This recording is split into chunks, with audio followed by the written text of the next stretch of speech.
오늘 우리 수요 공부 고린도전서 2장 할 차례입니다. 고린도서 공부 앞으로 후서까지 다 보게 되는데 전체적으로 네 번째가 되겠습니다. 고린도전서 2장입니다.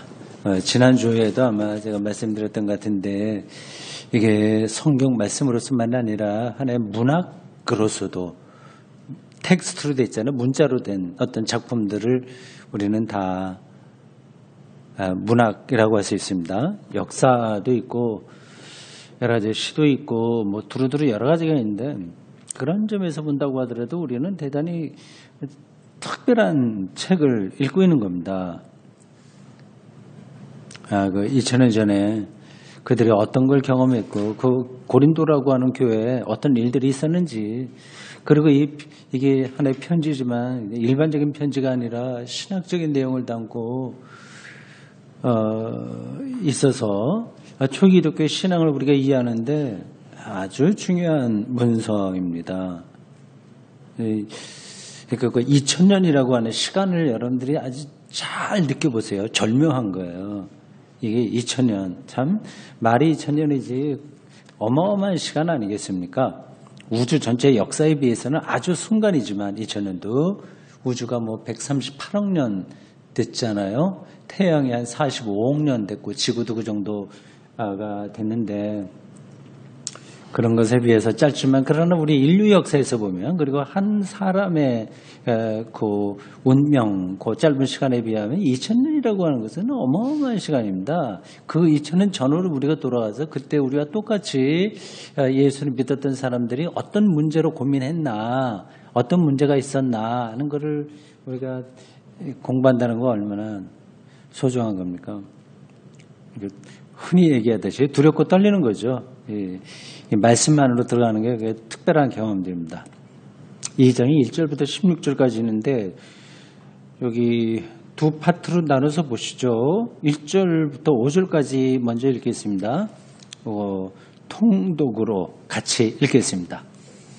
형제들아, 내가 너희에게 나아가 하나님의 증거를 전할 때에 말과 지혜의 아름다운 것으로 아니하였나니 내가 너희 중에서 예수 그리스도와 그가 십자가에 못 박히신 것 외에는 아무것도 알지 아니하기로 작정하였음이라. 내가 너희 가운데에 거할 때에 약하고 두려워하고 심히 떨었노라. 내 말과 내 전도함이 설득력 있는 지혜의 말로 하지 아니하고 너희 믿음이 사람의 지혜에 있지 아니하고 다만 하나님의 능력에 있게 하려 하였노라. 아멘. 여기 약간 특별한 표현이 나옵니다. 3절 보십시오. 내가 너희 가운데 거할 때 같이 있었다는 거죠. 그러니까 고린도 교회를 개척했습니다. 그리고 몇 년 후에 고린도 교회에서 있었던 일들을 전해 듣고 내가 아무래도 아직은 직접 가지 못하나 편지로라도 글로라도 내 생각을 전해야 되겠다 하는 걸 쓴 거예요. 근데 그때 같이 있을 때 약하고 두려워하고 심히 떨었다 얘기하면 좀 이상하죠. 왜 그래요? 자신이 개척한 교회인데 뭐 지금하고 똑같은 방식의 개척은 아니지만 어쨌든 이 바울이 세운 교회입니다. 바울이 복음을 전함으로써 거기서 교회가 시작된 건데 물론 지금하고는 좀 상황은 달라요. 어쨌든 이제 바울이 처음으로 복음을 전한 겁니다. 왜 거기서 이 바울이 약하고 두려워하고 심히 떨었다고 이렇게 말합니까? 약하고 두려워하고 심히 떨었다. 좀 이상하잖아요. 전체적으로는 내가 담대하게 복음을 전해갖고 너희들에게 그러한 결실이 일어났다. 그때 얼마나 즐거웠는지 모른다. 이렇게 얘기해야 되지 않은 거 아니겠습니까? 여긴 정반대로 나와요. 당연히 그때 바울이 그 고린도에서 많은 냉소를 받았을 겁니다. 그리고 공격도 받았을 거예요. 우리는 이제 이러한 사도들의 활동을 성경에 나온 것이 굉장히 적극적이고 뭐 승리하고 그렇게 많이 보는데 그렇지 않습니다. 이게 뭐 경우에 따라 좀 차이가 있긴 있죠. 여기 고린도 교회에서는 이 바울이 공격을 받았던 것 같아요. 그런데 그 공격받은 이유가 여러 가지 있겠죠. 우선 이 바울은 사실은 말은 잘 못합니다. 언어를 합니다. 근데 그것도 그렇지만 그 당시에는 세련되게 말 잘하는 거 이게 굉장히 중요했습니다. 웅변술, 수사학 이런 것들이 헬라 문명, 로마 문명권은 굉장히 중요해서요. 그러니까 말을 잘하면 별 내용이 없는데도 그럴듯하게 들리는 거 있지 않습니까? 근데 그런 거를 굉장히 중요하게 했는데 바울은 전혀 그런 것에 능력이 좀 떨어졌고, 그리고 더 중요한 거는 예수 그리스도의 십자가 외에는 나는 말하지 않았다. 이제 그걸 얘기하니까 십자가가 그 당시 사람들에게 요즘 말로 메리트가 있었을까요? 그렇지 않습니다. 십자가에 죽은 사람 뭐를 어떻게 하겠다는 얘기냐? 그건 하나님에게 버림받은 건데 그걸 믿지 않는 게 말이 되냐? 그러니까 바울이 전한 이 십자가, 예수 그리스도의 십자가는 받아들여질 수가 없었습니다. 기본적으로 그렇습니다. 그래서 여기 이 3절에서 그렇게 얘기하는 겁니다. 당신들하고 같이 있을 때 내가 좀 힘들었다. 근데 그 얘기죠. 그냥 솔직하게 여기 쓰고 있네요. 이런 거는 이제 빼도 되는데 안 써도 되는데 바울이 그냥 쓰네요. 솔직한 사람인 것 같습니다. 1절 보십시오. 형제들아. 네, 그리스도 안에서 모두가 형제들이죠. 형제들아, 뭐 자매들아도 똑같습니다. 내가 너희에게 나아가 처음 고린도 교회 들리는 거예요. 고린도가 지역적으로 어디 있는지 머리에 떠오르시죠. 그 그리스의 가운데 지협 바로 밑에 있습니다. 그리고 지협 바로 위에 있는 게 아테네예요. 거의 붙어 있습니다. 거리가 별로 멀지 않습니다. 고린도에서 아테네까지 별로 멀지 않아요. 이제 한번 시간 있으면 저도 한번 그리스를 한번 가보고 싶긴 한데, 근데 그림 지도로만 보고 이제 실감은 나지 않습니다. 근데 지역이에요. 굉장히 중요한 장소였다는 걸 말씀드렸습니다. 거기서 1절에 이제 말하는 게 이제 그거죠. 거기 고린도 교회에 내가 가서, 아직 그때는 교회가 없었죠. 하여튼 거기에 들려서 하나님의 증거를 전할 때, 증거라고 하는 그 말에 각주가 붙었습니다. 여러분들 밑에 각주 보십시오. 1번 어떤 사본에 비밀을 이렇게 되어 있습니다. 그렇죠? 네. 어떤 사본이라고 그랬습니다. 뭐 신학에서는 사본학이라고 하는 게 있어요. 사본이 하도 많으니까. 처음부터 이 고린도 이 편지가 이렇게 이렇게 딱 결정되어 있었던 게 아니라, 아니, 정확한 표현은 아닌데, 성경으로 받아들여진 게 아니라, 그러니까 자기들이 요거를 읽다가, 이거 참 귀한 말씀이네 생각해서 좀 보관했습니다. 보관하다 보니까 점점 이게 낡아버리는 거예요. 그 당시에는 파피루스 이런 데 많이 썼거든요. 금방 없어지죠. 그래서 그거를 이제 베껴 쓴 겁니다. 그래서 사본이라고 합니다. 그러니까 구약은 물론 당연하게 그렇고 이 신약 마태복음부터 요한계시록까지 처음에 썼던 그 오리지널이라고 그러죠. 그게 남아있지 않습니다. 그게 언제까지 남아있었는지도 잘 모르죠. 그건 다 없어졌습니다. 사본만 남아있는데 이게 가장 오래된 사본, 이게 한 2세기, 3세기 그때 사본, 100개 쓰고 100개 쓰고 사본 쭉 내려오게 되는 거죠. 근데 얼마나 오래됐느냐에 따라서 사본이 권위가 있습니다. 그리고 그 사본이 어느 지역에서 나왔느냐, 뭐 그런 것에 따라서도 권위가 있고요. 근데 사본에 어떤 데 보면 이게 증거라고 되어 있지 않고 비밀이라고 되어 있다는 겁니다. 비밀을, 증거를 전할 때 말과 지혜의 아름다운 것을 하지 않았다. 말이요. 로고스입니다. 헬라어 성경에 보면 로고스. 근데 그리스 사람들에게 로고스 하면 확 와닿는 거죠.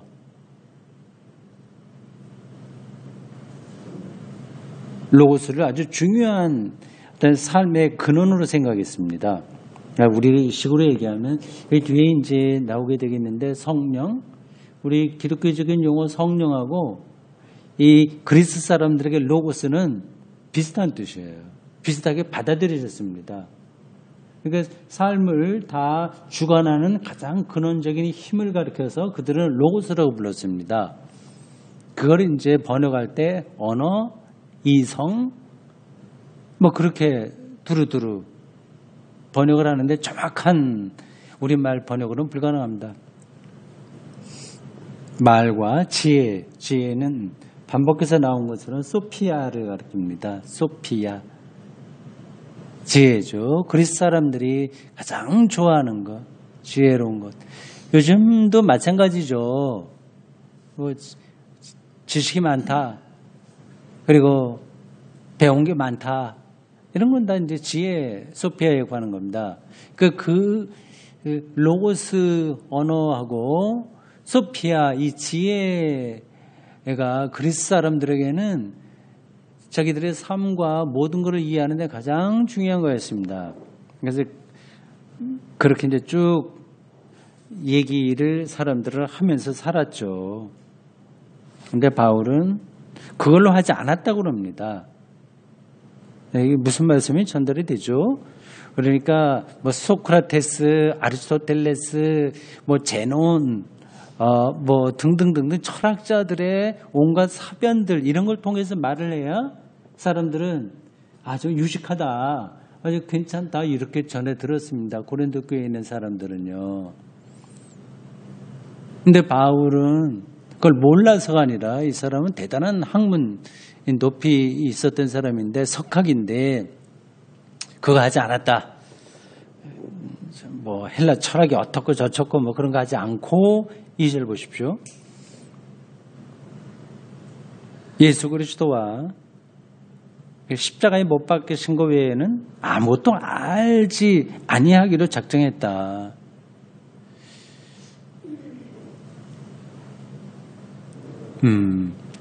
철학, 인문학, 뭐 예술 그런 것들이 두루두루 많이 갖춰지고 또 그런 걸 통해서 뭐를 얘기해야 있어 보이는데 사람들이 귀를 기울이는데 바울은 전혀 그런 것 하지 않고 예수 그리스도하고 십자가만 나는 알기를 바랬다.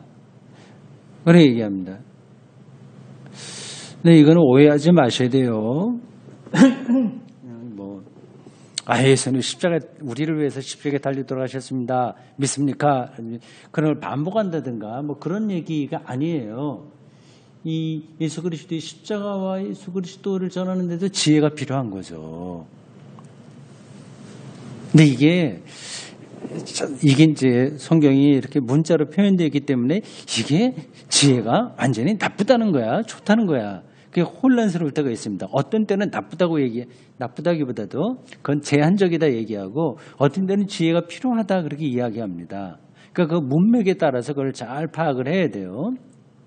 지금 요 단락에서는 바울이 예수 그리스도의 십자가에 자기가 사로잡혔기 때문에 그 객관적인 사실이 우리를 구원하는 거지 우리가 지혜로워져서 아주 그 사변적이고 어떤 지적인 유희 그러한 영지적인 그러한 기쁨 그런 것으로 인간이 구원받는 게 아니다. 그건 이제 말하려고 하는 거죠.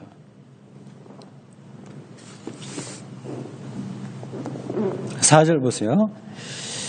내 말과 내 전도함이 설득력 있는 지혜의 말로 하지 않고 다만 성령의 나타나심과 능력으로 했다.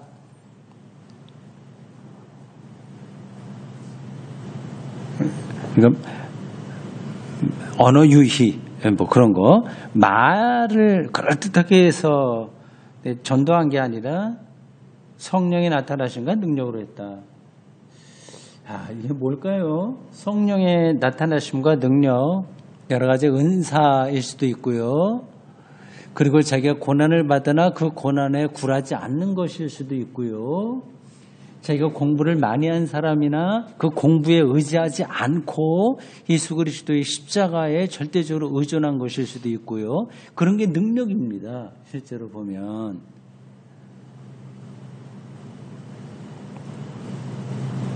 5절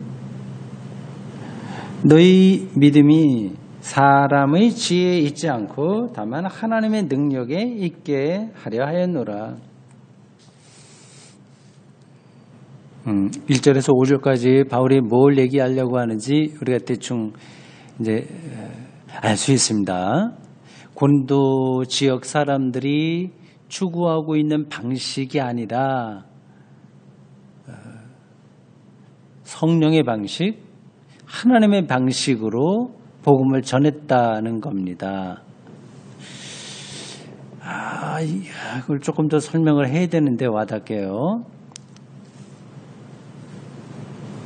앞에서 되게 궁금했던 그 아볼로의 설교하고 바울의 설교하고 차이점이 이렇게 생각해 볼 때 여기서 조금 제가 약간 그 생각해낸 게 아볼로는 좀 지혜다 그런 학문에 좀 의존한 것 같고 그 바울은 하나님의 능력이나 성령이 여전해서 했을 설교를 했던 게 아닌가 하는 그런 생각이 들어요. 그 사람의 차이점을 조금 이렇게 상상해 보면 그 연결이 되죠.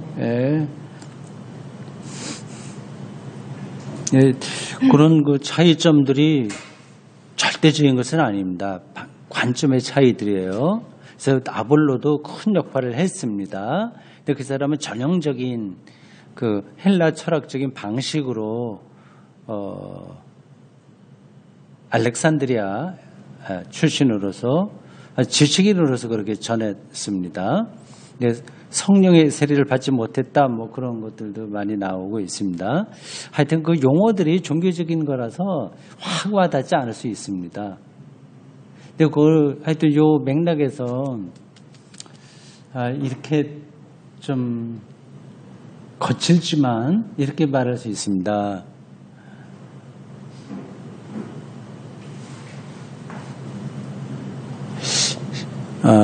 성경에 대한 많은 지식을 아는 것, 성경에 대해서 좀 많이 아는 것, 그리고 세상에서 사람들이 부러워할 만한 조건을 많이 가지고 있는 것, 그리고 굉장히 세련된 그러한 삶을 살아가는 것, 그게 좋은 거잖아요. 근데 그게 아니라 예수 그리스도를 믿는 것, 이게 기독교의 핵심이다. 바울은 이제 그걸 말하려고 하는 거죠. 이게 이제 지금 우리가 다 이제 예수 그리스도의 십자가를 믿는다고 생각하기 때문에 뭐 당연한 것으로 받아들이겠지만 그 당시에는 전혀 그렇지 않았습니다. 그러니까 오늘 우리도 하여튼 예수 그리스도의 십자가가 왜 우리 삶의 능력이고 근거인가 하는 것에 대해서 아주 더 진지하게 생각해 볼 필요가 있습니다. 자, 다음 6절부터 16절 읽어보실까요? 요거는 교독해서 읽겠습니다. 마지막 절은 같이 읽어야 될지 모르겠네요.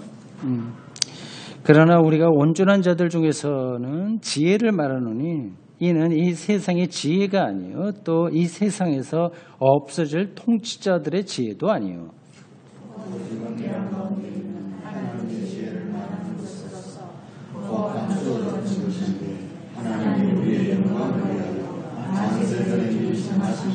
이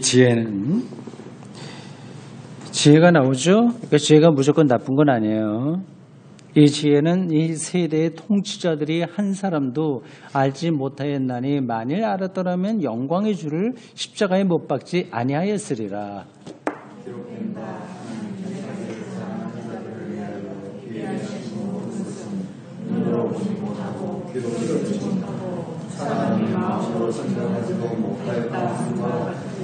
오직 하나님이 성령으로 이것을 우리에게 보이셨으니 성령은 모든 것 곧 하나님의 깊은 것까지도 통달하시느니라. 누가 알리요?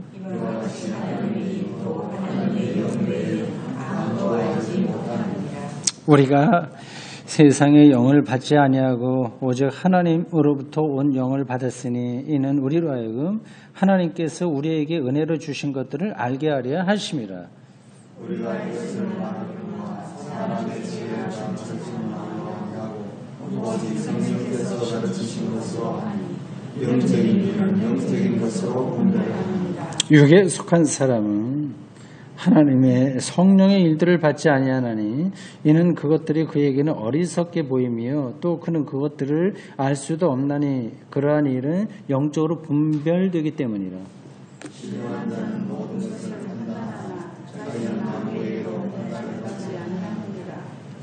누가 주의 마음을 알아서 주를 가르치겠느냐.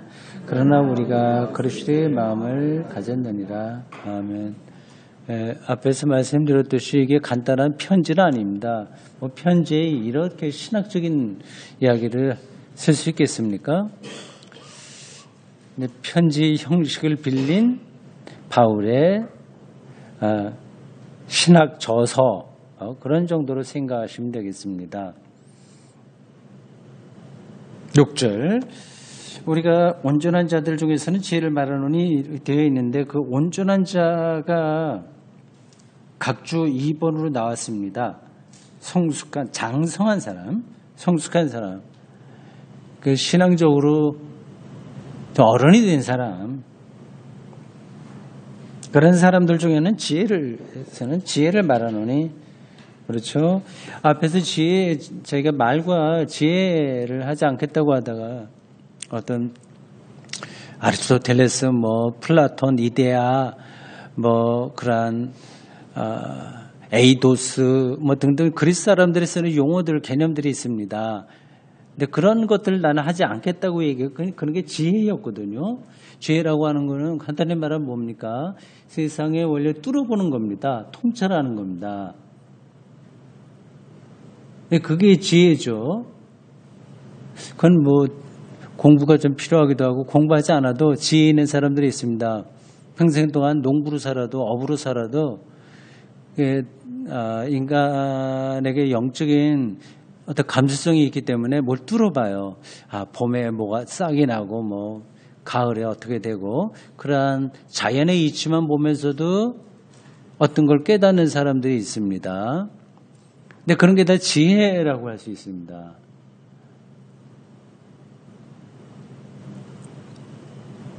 근데 그러한 지혜, 그런 건 다 좋은 것들입니다.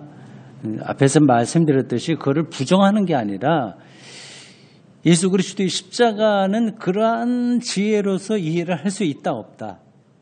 없기 때문에 이걸 얘기하는 거예요.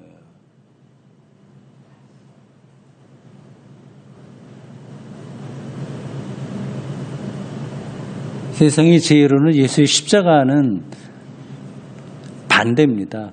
이건 도저히 이해될 수 없는 것. 그거는 실패인데, 그러니까 지혜로서는 도달할 수 없으니 이 십자가를 전하는 사람으로서는 내가 말과 지혜 이런 걸로 하진 않겠다 얘기를 했어요. 그러나 어떤 사람들에게는 내가 지혜로운 걸로 얘기하겠다 그 얘기죠. 그러니까 지혜가 필요합니다. 그러니까 이중적이에요. 한편으로는 이건 안 되고 한편으로는 더 필요합니다. 이제 6절에 그걸 얘기합니다. 온전한 자들, 이렇게 좀 어른이 된 사람, 신앙적으로 어른이 된 사람들, 이런 사람들에게는 지혜를 말한다. 이게 신학적으로 얘기한다는 얘기죠. 이것은 세상의 지혜가 아니고 또 세상에서 없어질 통치자들의 지혜도 아니다. 이렇게 이건 제가 설명하지 않아도 여러분들 그냥 그대로 다 아실만한 것들입니다. 세상의 통치자들은 그래 우리나라가 잘 살게 돼야지. 그래서 평균 우리나라 사람들의 1년 수입이 한 1인당 3천만 원은 돼야지. 예를 들자면 그러한 것들이 바로 통치자들의 지혜입니다. 이게 필요해요? 필요하지 않아요? 세상에 필요합니다. 근데 바울이 말하는 지혜는 그게 아니라고 하는 거죠. 뭡니까 그러면? 7절 보십시오. 오직 은밀한 가운데 있는 하나님의 지혜를 말하는 것으로서 은밀한이라고 하는 것도 각주가 달려 있습니다. 3번 하나님의 지혜를 비밀한 것으로 그렇게 되어 있죠. 이 비밀이에요. 은폐도 있다고 하는 겁니다. 근데 제가 설교할 때도 이제 이러한 개념들이 나오면 참 전달하기 어려워요. 도대체 그 숨어 있다고 하는 게 뭐냐 하는 건 말이에요. 하나님 나라가 숨어 있다고 하는데 하나님의 현존이 숨어 있다고 하는데 뭐 그렇게 말해 갖고는 잘 들어오지 않는 거 아니겠습니까? 그래서 다른 비유로 이제 가끔 설명하긴 하는데 뭐 이 자리에서도 다시 또 이야기하지 않겠어요. 그냥 한마디로만 한다면 지난 수요일 시간에 얘기를 했는지 아니면 다른 설교 복귀 한다는 거기에서 했는지 모르겠습니다만은 이런 거예요. 보십시오. 우리가 지금 몇 명 모이잖아요. 공부하잖아요. 좀 사람들이 많았으면 더 신났을 텐데 뭐 그럴 수도 있어요. 뭐 그거는 뭐 당연한 거고 뭐 그거 자체 얘기하려고 하는 게 아니라 이렇게 있는 이 공간에서 어떤 언어들이 왔다 갔다 하잖아요. 성경 언어들이 우리에게 다가오잖아요. 그걸 설명하는 사람도 있고 그게 깨우쳐지는 것도 있고 하는 그런 신비로운 느낌들이 있지 않습니까? 그게 이제 숨어 있는 거죠. 숨어 있는 거. 그런 걸 얘기합니다. 그러니까 그런 거를 들을 만한 그런 걸 느낄 만한 준비가 안 된 사람들에게는 이건 완전히 무용지물인 겁니다.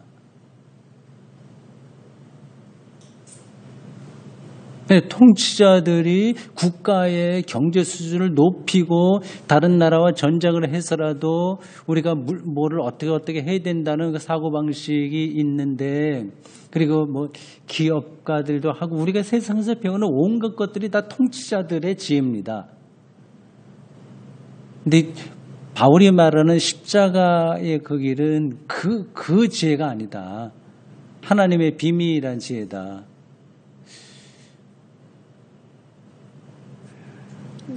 겁니다. 감춰졌던 것인데 하나님이 우리의 영광을 위하여 영광입니다. 이게 독사라고 하는 헬라어인데 영광이 뭐냐 설명해 봐라 이렇게 하면 여러분들은 뭐라고 하시겠어요? 여러 가지로 말할 수 있는데 하나님의 생명이 절정으로 발현되는 상태 혹은 힘 이걸 영광이라고 합니다. 하나님의 생명이 절정으로 발현되는 그 능력 혹은 그 상태 그거를 영광이라고 하는 거죠. 그 영광을 그럼 또 다른 말로 하면 뭐죠? 구원이에요. 다 이게 연관되는 것들입니다. 어떤 언어를 쓰느냐 약간씩 그 뉘앙스의 차이가 있는데 연관되는 거죠. 그러니까 우리의 영광을 위하라고 하는 것은 곧 우리의 구원을 위하여라는 것과 똑같습니다. 그것은 곧 우리의 생명 발현을 위해서라고 하는 겁니다. 그러니까 우리는 점점 늙어서 죽잖아요. 다 노쇠하고 생명이 위축되는 거예요. 지금 날이 갈수록 점점 더 그렇습니다. 근데 그리스도 십자가 안에서 우리의 생명이 발현된다, 절정에 들어간다고 하는 그 일종의 신비죠. 거기에 들어간 사람이 바로 바울 같은 사람이에요. 그러니까 담대하게 세상 통치자들이 말하는 지혜하고는 내가 다른 거 얘기한다. 이건 비밀이다. 얘기하는데 이게 자칫하면 헛소리가 됩니다. 이해가 안 되면 이거는 완전히 도대체 완전히 약장수야 뭐야 아무 근거도 없이 저렇게 얘기 안 해. 그렇게 들렸을 겁니다. 아마 그 당시에 2000년 전에. 오늘도 마찬가지죠. 영광을 위하여 만세전에 정하신 것이라. 만세전. 그러니까 이미 아주 오래전 태초부터 된 거다 얘기합니다. 그렇게 바라보는 거예요, 관점이. 이게 이상한 게 아닙니다. 물리학적으로도 맞죠. 우리가 지금 여기 존재하는 것은 따라 올라가게 되면 어디까지 가요? 우리가 여기 이렇게 있다고 하는 거예요. 쭉 근원으로 가게 되면 그거는 빅뱅까지 가는 겁니다. 아주 실질적으로 그렇게 되는 거죠. 그러니까 그러한 그 아득한 시원의 세계까지 하나님이 우리의 영광을 위해서, 즉 구원을 위해서 정하신 것이 바로 하나님의 비밀이라고 하는 거예요. 그 비밀이 곧 예수의 십자가라고 하는 겁니다.